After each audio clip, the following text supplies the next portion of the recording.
Importance of management, ठीक है, importance of management. अब ये इंपॉर्टेंस में क्या है बच्चा, देखो ध्यान से। जैसे हम लोग फीचर्स पढ़े थे, उसका कैरेक्टरिस्टिक्स में क्या क्या था, गोल ओरिएंटेड प्रोसेस था, कंटिन्यूअस प्रोसेस था, परवेसिव था। इसी तरीके से अब आपको कुछ इंपॉर्टेंस पढ़ना है, ठीक है। इसी तरीके से अब आपको कुछ इंपॉर्टेंस पढ़ना है, ठीक है, इंपॉर्टेंस ऑफ मैनेजमेंट।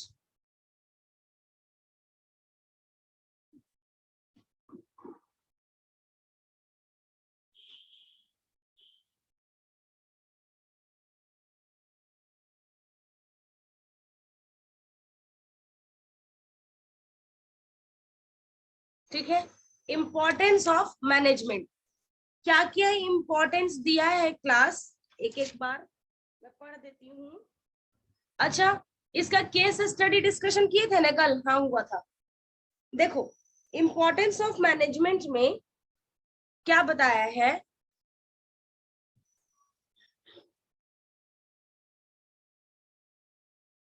पायल जरा इंपॉर्टेंस ऑफ मैनेजमेंट का जो पहला पैराग्राफ है, एक बार रीडिंग लगाना बच्चा। इंपॉर्टेंस ऑफ मैनेजमेंट का जो पहला पैराग्राफ है, इंट्रो पार्ट, उसको जरा रीड आउट कर देना।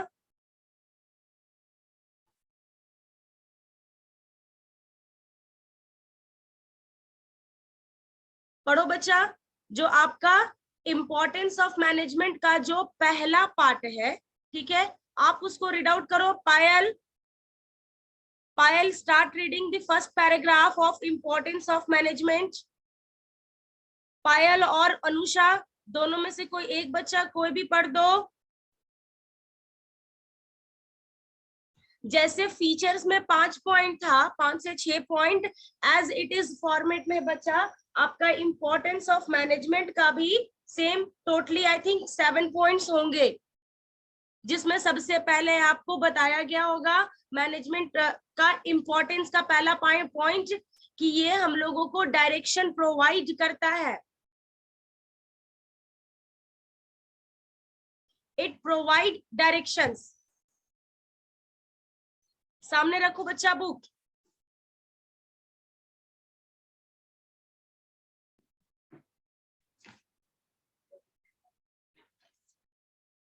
देखो सबसे पहला पॉइंट क्या है, management help in achieving group goal. As we already discussed class, management does not mean a single activity. It means a group activity. पहले तुम लोग को फीचर्स में ये पॉइंट ऑलरेडी पढ़ाई थी बच्चा, कि मैनेजमेंट का ये मतलब नहीं कि वहां पे कोई एक काम होगा, वहां पे ग्रुप ऑफ एक्टिविटी परफॉर्म किया जाता है। ग्रुप ऑफ एक्टिविटी, बहुत सारे काम सब लोग मिलकर के एक साथ करते हैं, ताकि ऑर्गेनाइजेशन का जो गोल है उसको अचीव किया जा सके। तो उसी फीचर वाले पॉइंट से ये इंपॉर्टेंस वाला पॉइंट बना क्या, कि मैनेजमेंट हम लोगों को हेल्प करता है किस चीज में, जो हमारा ऑर्गेनाइजेशनल का मेन गोल है, ग्रुप गोल है, उसको अचीव करने में। कैसे समझेंगे बच्चा इसको, कि सपोज एक ऑर्गेनाइजेशन का टारगेट है कि इस अकाउंटिंग ईयर में उसका सेल्स 20% से बढ़े। This one is the target of the organization, कि उसका सेल्स कितना परसेंट से बढ़े क्लास, 20% से। तो ऐसे केस में अब सेल्स को बढ़ाने के लिए हर एक लोग को काम करना होगा, उसका मार्केटिंग टीम को भी काम करना होगा, परचेज डिपार्टमेंट को भी काम करना होगा, प्रोडक्शन को भी काम करना होगा, तब ना सेल्स वाला काम करेगा और फिर सेल्स उसका 20% से बढ़ेगा। तो सब मिल करके काम कर रहे हैं एक ऑर्गेनाइजेशन का, जिससे क्या हो रहा है, जो ऑर्गेनाइजेशनल गोल है, मेन गोल है, हम उसको अचीव कर पा रहे हैं। जो ऑर्गेनाइजेशनल गोल है, मेन गोल है, हम उसको क्या कर पा रहे हैं बच्चा, अचीव कर पा रहे हैं, ठीक है। फिर देखो दूसरा पॉइंट क्या दिया, मैनेजमेंट इंक्रीजेस इफिशियंसी। क्या करता है मैनेजमेंट बच्चा, ये हमारे इफिशियंसी लेवल को इंक्रीज करने में हेल्प करता है। कैसे बता सकते हो, एक बार ये पैराग्राफ को मैं पढ़ देती हूँ सिर्फ तुम लोगों के लिए, दोनों बच्चों के लिए। क्या लिखा, manager try to reduce the cost and improve productivity with minimum wastage of resources. Management हमेशा क्या कोशिश करती है बच्चा? रिड्यूस कॉस्ट, कॉस्ट को कम करने का हमेशा कोशिश करता है ऑलवेज। जो आपका रिसोर्सेज का अननेसेसरी वेस्टेज है उसको कम करने का कोशिश करता है। हम लोग जब इफिशिएंसी का पॉइंट पढ़ रहे थे क्लास मेन टॉपिक में, तो इफिशिएंसी यही ना बोला था कि काम को समय पे करना विद मिनिमम कॉस्ट। तो यानी कि इफिशिएंसी हमको सिखाता है काम को समय पे करना कम से कम कॉस्ट में। तो ये सेम बात मैनेजमेंट के अंदर ही तो आ रहा है। तो मतलब कि मैनेजमेंट हम लोगों को, मैनेजमेंट के हेल्प से हमारा जो वर्किंग कैपेसिटी है, जो इफिशिएंसी लेवल होता है वो बढ़ जाता है, जहाँ पे हम कॉस्ट बचाना, रिसोर्सेज को बर्बाद होने से बचाना सीख जाते हैं। Management insist on efficiency and effectiveness in the work through planning, organizing, staffing, directing and controlling. यही मैनेजमेंट बार बार सिखाएगा कि आप इफेक्टिव मैनर में, इफिशिएंट मैनर में अपने ऑर्गेनाइजेशन के काम को कीजिए। इफेक्टिव और इफिशिएंट मैनर में करने का मतलब क्या है कि आपके अंदर ये क्वालिटी होना चाहिए कि आप काम को टाइम पे करें, रिसोर्सेज भी ज्यादा बर्बाद नहीं करें, ठीक है, ऑर्गेनाइजेशनल गोल को अचीव करें। तो इफेक्टिवनेस, इफिशिएंसी से हमारा जो मेन गोल है वो हम लोग अचीव कर पाते हैं। मतलब हम कह सकते हैं कि मैनेजमेंट के वजह से हमारा जो वर्किंग कैपेसिटी है, जो इफिशिएंसी लेवल होता है वो बढ़ जाता है। तो ये भी हमारा एक इम्पोर्टेंस है मैनेजमेंट का। बच्चा 1 मिनट दे रहे हैं, एक बार पहले ये दोनों पैराग्राफ को पढ़ो, तो फिर थर्ड पॉइंट और नेक्स्ट पॉइंट पढ़ाएंगे। पढ़ो।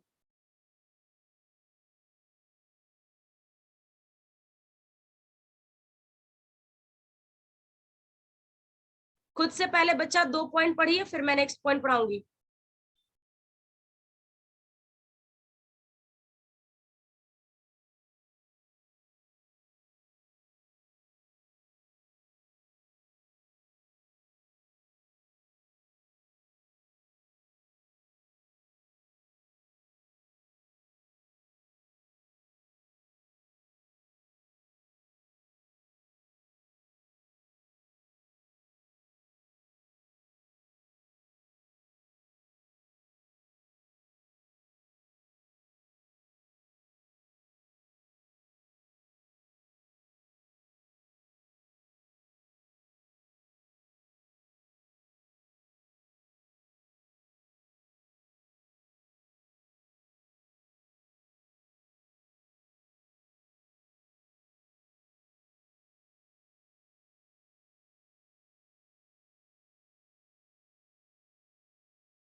आ जाओ बच्चा नेक्स्ट पॉइंट, पॉइंट नंबर 3।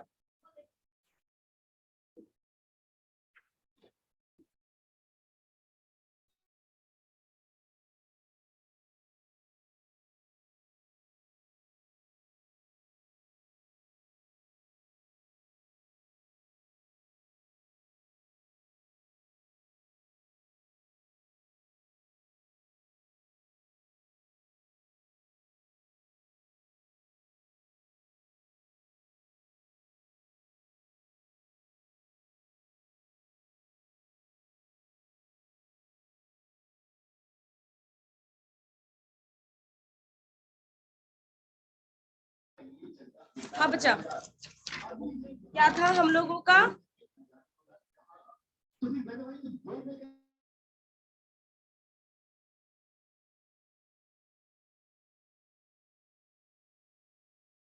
अब देखो बच्चा नेक्स्ट क्या था, third point, management create a dynamic organisation.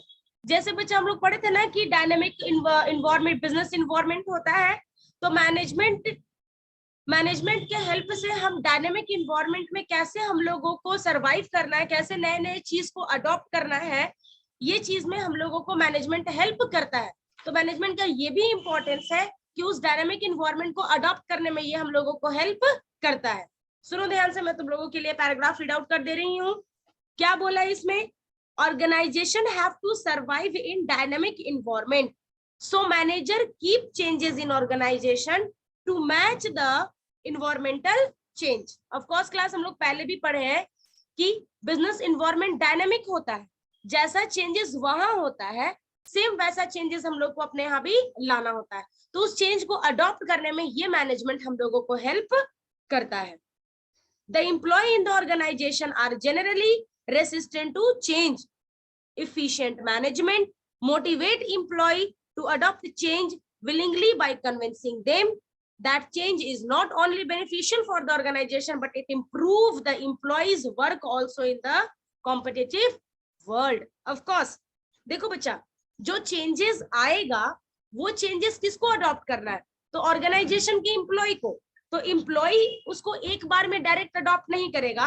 As a manager, as a management team हम लोगों को उनको मोटिवेट करना होता है, बताना होता है, समझाना होता है कि ये जो इन्वायरमेंटल चेंजेस आ रहे हैं इससे बेनिफिट सिर्फ ऑर्गेनाइजेशन को नहीं मिलेगा, आने वाला टाइम में आपको भी मिलेगा।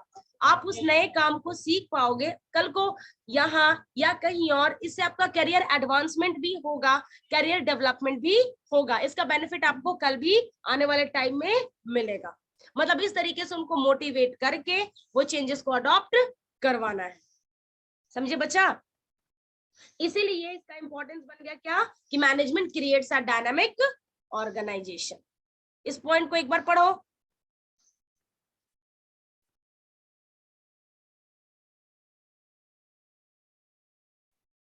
देखो बच्चा, नेक्स्ट पॉइंट क्या है? Management help in achieving personal objective.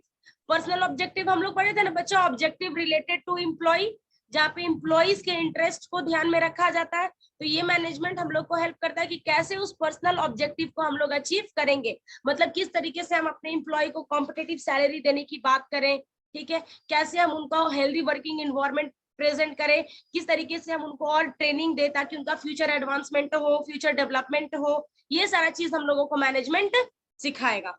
सुनो ध्यान से, आपके लिए पैराग्राफ रीड आउट कर दे रही हूँ। क्या बोला? An efficient manager is the one who bring maximum prosperity for employee as well as employer. Of course, एक अच्छा मैनेजर उसी को कहा जाएगा बच्चा जो दोनों के लिए पॉजिटिव साबित हो, एम्प्लॉय के लिए भी और एम्प्लॉयर के लिए भी। मतलब एम्प्लॉयर कौन? वहां का ओनर, ठीक है, वहां का मेन हेड, जिससे ऑर्गेनाइजेशन भी आगे बढ़े और एम्प्लॉय भी आगे बढ़े। क्या लिखा? Manager lead the people in such a manner that along with organizational goal individual goal of employ is also achieved. Of course, इस तरीके से काम करवाएगा कि ऑर्गेनाइजेशनल गोल तो अचीव हो ही, साथ में इंडिविजुअल गोल भी अचीव हो जाए। ऑर्गेनाइजेशनल गोल में क्या था बच्चा? ऑर्गेनाइजेशन 3 बात पे फोकस करता है initially, survival, profit and growth, जहां पे ऑर्गेनाइजेशन अपने बारे में सोचा। और इंडिविजुअल गोल में क्या था? एम्प्लॉय के बारे में सोचा। तो इस तरीके से वो काम करने के लिए बताएगा मैनेजमेंट कि दोनों गोल एक साथ अचीव हम लोग कर ले। फिर क्या बोला? An organization goal and individual goal are in one direction only. Individual want to earn more and organization want maximum production. Employee can earn more by producing more. This will fulfill the objective of both the groups. Of course class, दोनों लोग क्या चाहते हैं? Organisation चाहता है कि उनको profit ज्यादा हो, एम्प्लॉय क्या चाहता है? उनको सैलरी ज्यादा मिले। ये दोनों ही काम एक साथ हो सकता है। कैसे? वो प्रोडक्शन बढ़ा दे, ऑर्गेनाइजेशन वाले प्रोडक्शन बढ़ाएंगे तो सेल्स बढ़ेगा, सेल्स बढ़ेगा तो प्रॉफिट बढ़ेगा, ऑर्गेनाइजेशन को फायदा होगा। प्रॉफिट बढ़ेगा तो इधर एम्प्लॉय का सैलरी भी बढ़ जाएगा। तो दोनों गोल एक साथ अचीव हम लोग कर सकते हैं क्लास। एक बार इसको पढ़ो बच्चा, फिर नेक्स्ट पॉइंट पढ़ाएंगे।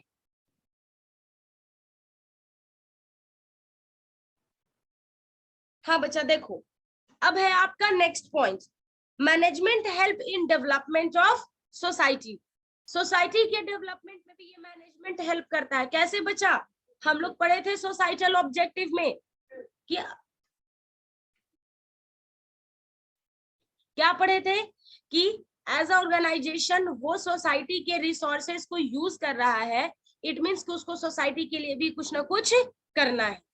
If we are using the resources of society, we must do something for the society. हम लोग सोसाइटी के रिसोर्सेज को यूज कर रहे हैं, तो साथ में हम लोग को सोसाइटी के लिए भी कुछ ना कुछ करना होगा।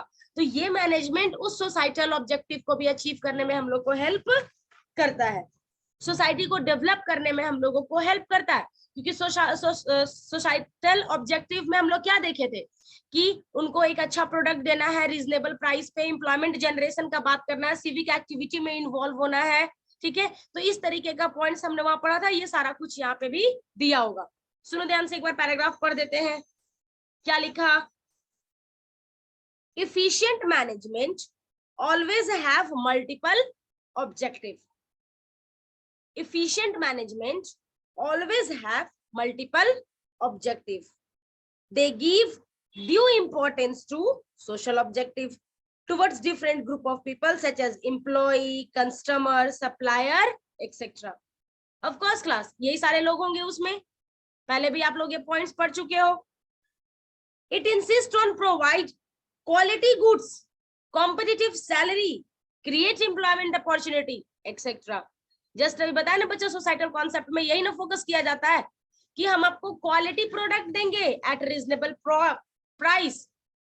आई will try to generate employment, employment generation की बात होगी, ठीक है। I will try to involve in civic activity, मतलब मैनेजमेंट सिविक एक्टिविटी में भी इन्वॉल्व होगा। इस तरीके से वो सोसाइटल ऑब्जेक्टिव को अचीव करने में सक्षम होता है। क्या बोला आगे इसमें? ये पॉइंट एक बार तुम लोग खुद से पढ़ो, फिर नेक्स्ट पॉइंट में जाएंगे।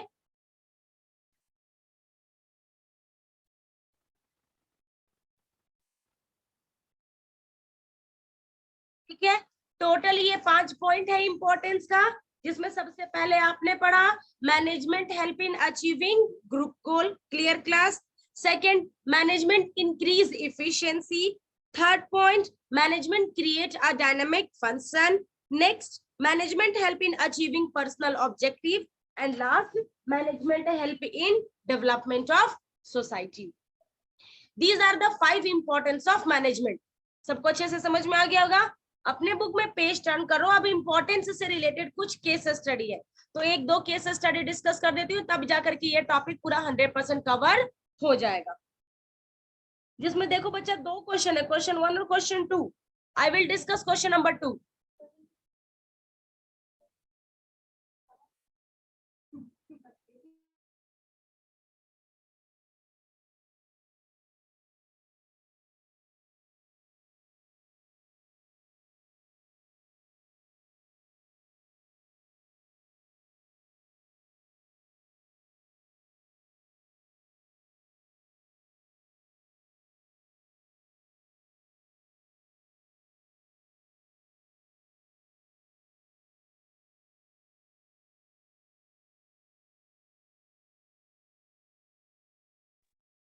Class question number 2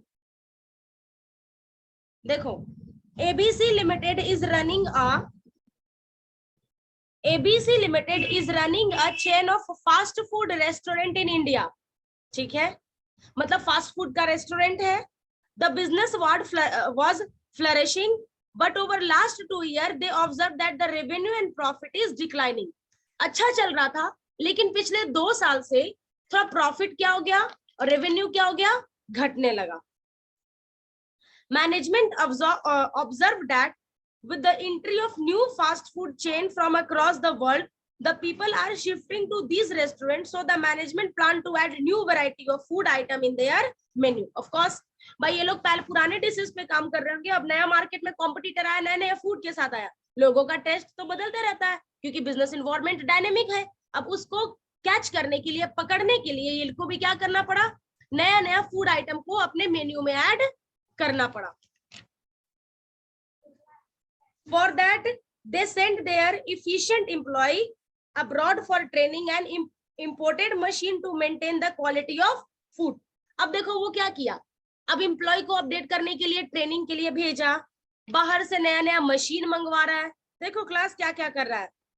The company makes sure only fresh food is served to their customer, so at night they distribute leftover food in the nearby slum area. Of course ये भी बहुत अच्छा काम है. Company का ये टारगेट है कि वो अपने कस्टमर को, कंज्यूमर को फ्रेश फूड ही दें. अगर रात में कुछ बच गया तो वो जो आसपास के स्लम एरियाज है वो कह रहे हैं कि वो सारे फूड को वहां तुम बंटवा दो ताकि वो लोग कंज्यूम कर दें, बर्बाद ना हो. मतलब अपने बारे में भी सोच रहा है, साथ में सोसाइटी के बारे में भी सोच रहा है. देखो दोनों पॉइंट सामने नजर आ रहा है class. To increase profit margin, the supervisor take special care that there is minimum wastage and maximum utilization of resources. Of course, जो मैनेजर है वो मिनिमम कॉस्ट की बात कर रहा है, रिसोर्सेज बर्बाद करने की बात नहीं कर रहा है. आपसे क्वेश्चन क्या पूछ रहा है, identify 3 point of importance from the above para by quoting line. Line quote करो, 3 इंपॉर्टेंस लिखो. तो सोसाइटल वाला लाइन लिख देना, जो फूड को डिस्ट्रीब्यूट कर रहा है वो वाला लाइन हो जाएगा सोसाइटल कॉन्सेप्ट. इस तरीके से तुम सारा कुछ देखो, वो लाइन कोट करो और केस स्टडी सॉल्व करो कॉपी में. ठीक है बच्चा.